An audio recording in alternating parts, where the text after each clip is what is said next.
Acts chapter 23. Paul is smitten at Ananias' order. The Lord again appears to Paul.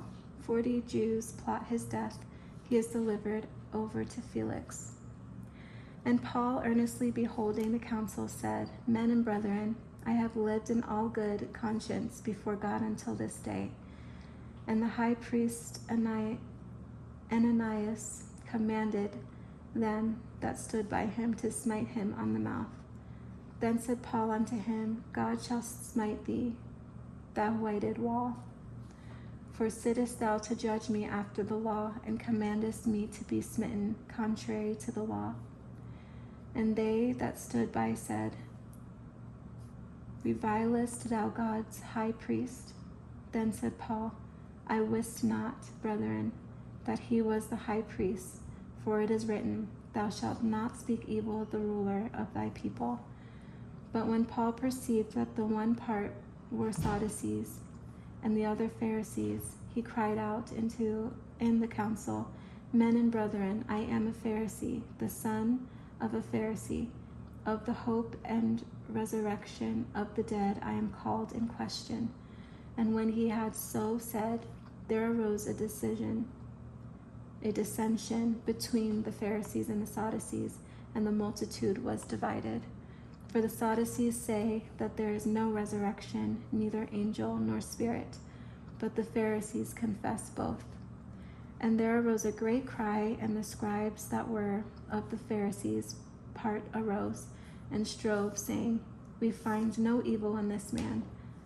But if a spirit or an angel hath spoken to him, let us not fight against God. And when there arose a great dissension, the chief captain, fearing lest Paul should have been pulled in pieces of them, commanded the soldiers to go down and to take him by force from among them, and to bring him into the castle. And the night following, the Lord stood by him and said, Be of good cheer, Paul. For as thou hast testified of me in Jerusalem, so must thou bear witness also at Rome.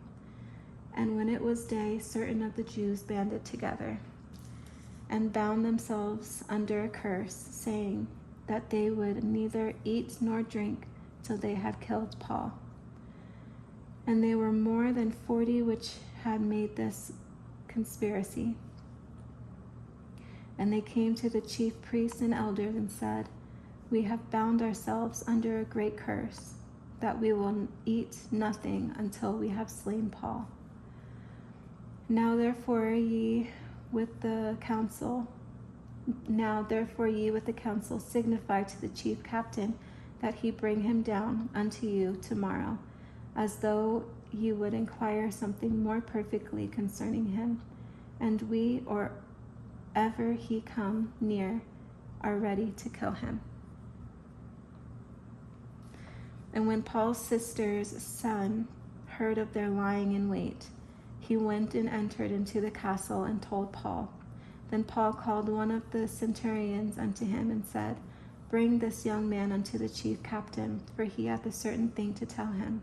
So he took him and brought him to the chief captain and said, Paul the prisoner called me unto him, and prayed me to bring this young man unto thee, who hath something to say unto thee. Then the chief captain took him by the hand and went with him aside privately, and asked him, What is that thou hast to tell me?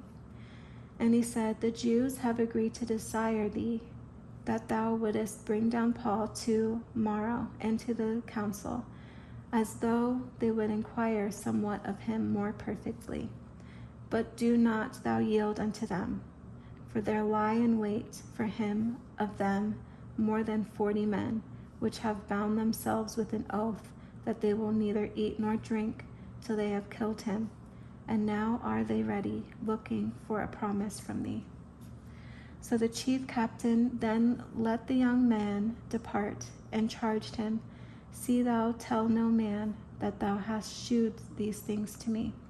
And he called unto them 2 centurions, saying, Make ready 200 soldiers to go to Caesarea, and horsemen 70, and spearmen 200.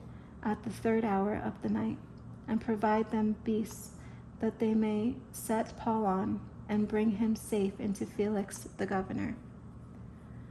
And he wrote a letter after this manner: Claudius Lysias unto the most excellent governor Claudius Lysias unto the most excellent governor Felix sendeth greeting. This man was taken of the Jews, and should have been killed of them. Then came I with an army, and rescued him, having understood that he was a Roman. And when I would have known the cause wherefore they accused him, I brought him forth into their council, whom I perceived to be accused of questions of their law, but to have nothing laid to his charge worthy of death or of bonds. And when it was told me how that the Jews laid wait for the man, I sent straightway to thee, and gave commandment to his accusers also, to say before thee what they had against him. Farewell. Then the soldiers, as it was commanded them, took Paul and brought him by night to Antiprotus.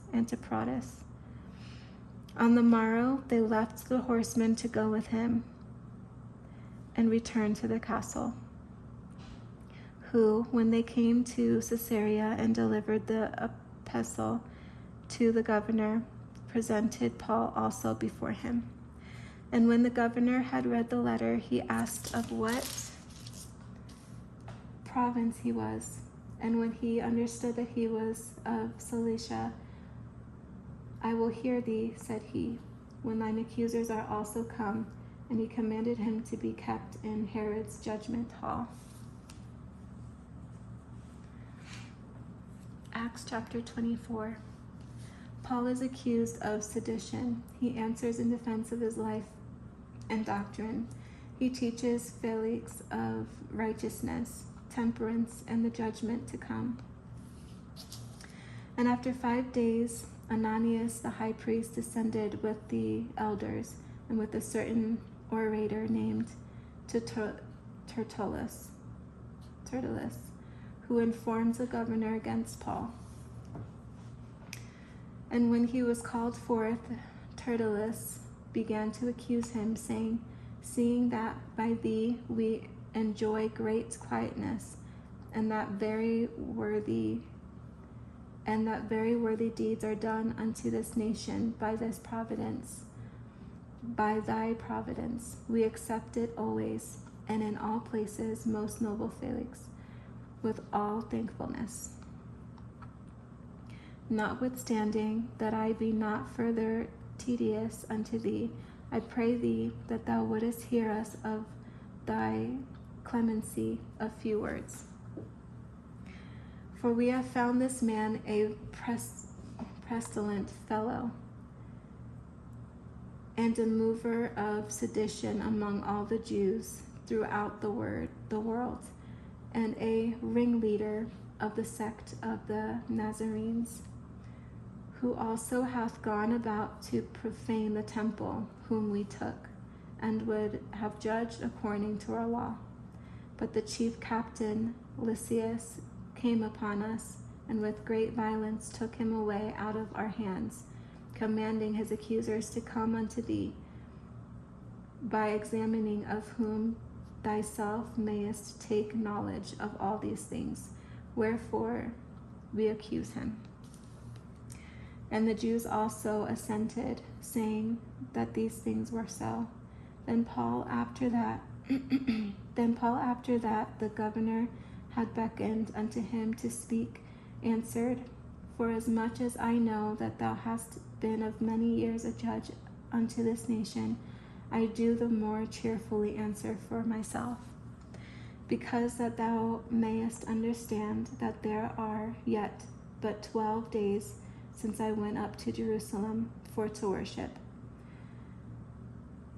And they neither found me in the temple disputing with any man, neither raising up the people, neither in the synagogues, nor in the city. Neither can they prove the things wherefore they now accuse me. But this I confess unto thee, that after the way which they call hearsay, so worship I the God of my fathers, believing all things which are written in the law and in the prophets, and have hope toward God, which they themselves also allow. But there shall be a resurrection of the dead, both of the just and unjust. And herein do I exercise myself, to have always a conscience void of offense toward God and toward men. Now after many years I came to bring alms to my nation and offerings, whereupon certain Jews from Asia found me purified in the temple, neither with multitude nor with tumult, who ought to have been here before thee, and object if they had aught against me.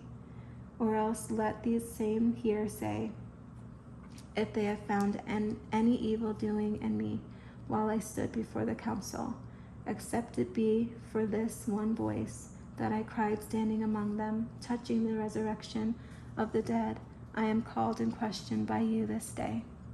And when Felix heard these things, having more perfected knowledge of that way, he deferred them and said, when Lysias the chief captain shall come down, I will know the uttermost of your matter.